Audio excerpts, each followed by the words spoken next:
আসসালামু আলাইকুম। আপনারা হয়তো অনেকেই জানেন আমার নাম ফয়সাল মির্জা। আমি সফটওয়্যার ইঞ্জিনিয়ার হিসেবে আমার চাকরির কেরিয়ার শুরু করছি এবং এখন পর্যন্ত আমি সেই ইন্ডাস্ট্রিতেই আছি। তো আজকে আম, 6 জুলাই আর কিছুদিন পরেই আমার চাকরি জীবনের 10 বছর পূর্ণ হবে। তো আজকে এই ভিডিওর মাধ্যমে আমি আমার 10 বছরের কেরিয়ার কিভাবে কাটছে, কি কি ফেজের মধ্য দিয়ে আমি গেছি সেই জার্নিটা আমি শেয়ার করব। তো জীবনের এই পথ চলা তো অবশ্যই সহজ ছিল না। বিশ্ববিদ্যালয় শেষ করে ছোট্ট একটা অফিস থেকে শুরু হয়েছিল আমার এই প্রফেশনাল কেরিয়ার।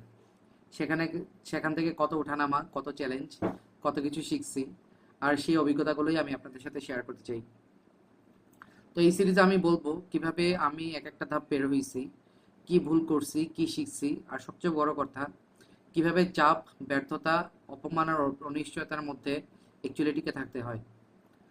যারা কেরিয়ারের শুরুতে আছেন বা কখনো কখনো হতাশ হয়ে পড়েন, আমি বিশ্বাস করি এই সিরিজ এই ভিডিও সিরিজগুলো হয়তো আপনাদেরকে একটু হলেও অনুপ্রাণিত করবে।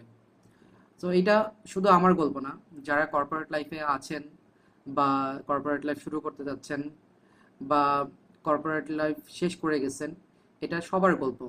এটা আমাদের স্বপ্নের গল্প, এটা আমাদের সংগ্রামের গল্প, এটা আমাদের এগিয়ে যাওয়ার গল্প হবে।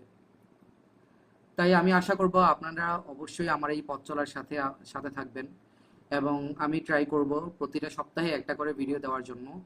আর আপনারা যদি মনে করেন এই জার্নি কারো না কারো কোনো না কোনো পয়েন্টে কোনো না কোনো দিক দিয়ে উপকৃত হবে, অবশ্যই সেটা শেয়ার করবেন আর আমার জন্য দোয়া করবেন। ধন্যবাদ সবাইকে। দেখা হবে পরের কোনো ভিডিওতে। আসসালামু আলাইকুম।